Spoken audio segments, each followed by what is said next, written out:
Como decía Jorge Basadre, la historia del Perú independiente no empieza precisamente en la expedición de San Martín, sino mucho antes. Pero la historia de la República del Perú se abre poco más después de un año de la ceremonia del 28 de julio de 1821, al instalarse el primer Congreso Constituyente.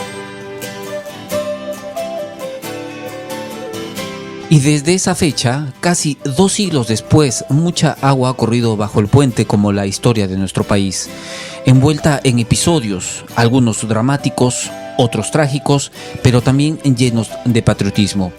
Muchas costumbres han cambiado, muchas tradiciones quedaron de lado, pero la obligación constitucional del mensaje presidencial ante el Congreso de la República se ha mantenido desde la primera Constitución, dada en 1823 y mantenida hasta nuestros días. Al dar cuenta de la situación política y militar de la República, fue inicialmente el mensaje, luego se extendería a las mejoras y reformas que proponía el jefe de Estado en bien del país. San Martín da su primera locución al Congreso Constituyente. El Congreso Constituyente también le responde a San Martín, elige a su primera mesa directiva, que sería presidida por Francisco Javier de Luna Pizarro, ¿no?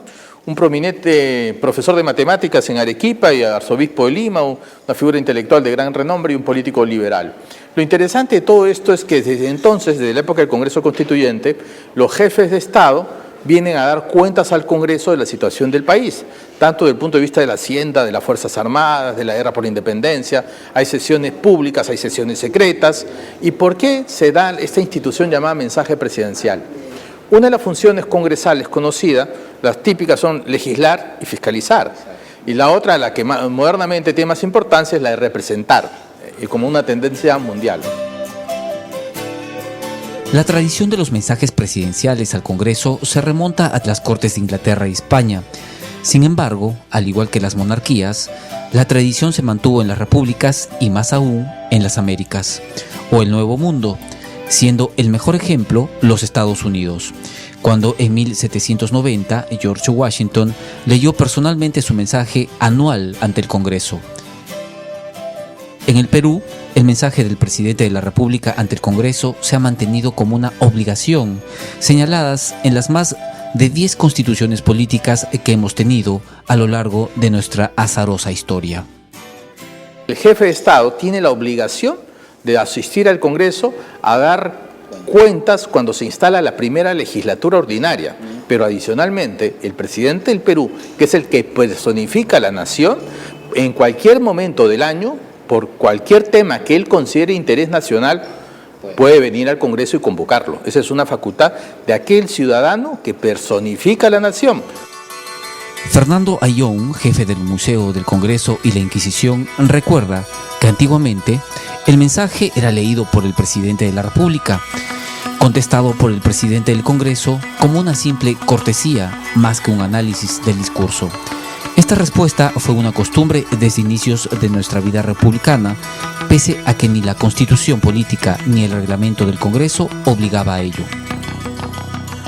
Existió una respuesta que esencialmente era prácticamente, podríamos decir, de urbanidad, de modales, pero que en realidad no tenía un contenido político, además tenía algunos peligros.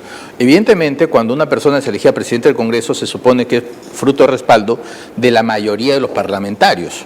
Pero un mensaje presidencial es un mensaje que, por un lado, el presidente propone sus proyectos políticos, sus propuestas de obras públicas, pero en alguna forma nos está dando cuenta de lo que él hace con el dinero de todos los peruanos, porque al fin y al cabo, tanto los televidentes como nosotros, cuando pagamos nuestros tributos, todo va al fisco, a la hacienda pública, y al entrar a la hacienda pública es el jefe del Estado que él dispone de su administración. Tal formalidad se mantuvo por más de 8 décadas hasta el 4 de octubre de 1909, cuando la ley en número 1100 suprimió la respuesta, pues en el interín se produjeron algunos incidentes. Uno de ellos, y quizá el más famoso, fue el que protagonizaron en 1864 el presidente de la República, general Juan Antonio Pezet, y el entonces presidente del Senado, el mariscal Ramón Castilla. Tras el mensaje del jefe de Estado, Castilla dirigió unas palabras criticando al gobierno por su inoperancia ante la invasión española de las Islas Guaneras de Chincha, a lo que el mandatario Rompiendo el protocolo, respondió que sus cuestionamientos las hiciera llegar a sus ministros en la forma debida. Esto generó un breve altercado en el Congreso. El episodio aquel dio pie luego al histórico triunfo de nuestras Fuerzas Armadas en el glorioso combate del 2 de mayo de 1866. Y justamente el mariscal Castilla le critica esa debilidad al gobernante. No fue un acto de traición el de Peset, fue un acto de debilidad de carácter, de temperamento. Y Castilla, en la respuesta al mensaje, lo encara al presidente, quien a su vez le replica a Castilla, y Castilla un poco más y lo reta a duelo al presidente del Perú. Finalmente, el mariscal Castilla terminaría preso por su actitud contraria o contestataria al gobierno. Y la historia al final le daría la razón al mariscal Castilla y todo se definiría en aquel glorioso combate del 2 de mayo de 1866. Otra anécdota importante se suscitó durante la instalación del Congreso en 1907, cuando el presidente del Senado, Manuel Barrios, luego del discurso del presidente de la República, José Pardo, calificó de calamidad nacional la inmigración asiática. En su mensaje, el jefe de Estado había manifestado claramente las disposiciones tomadas para favorecer la inmigración de personas de raza blanca o asiática. Justamente fue lo que estimuló la adopción de la ley número 1100, que es la que prohíbe la contestación del mensaje presidencial.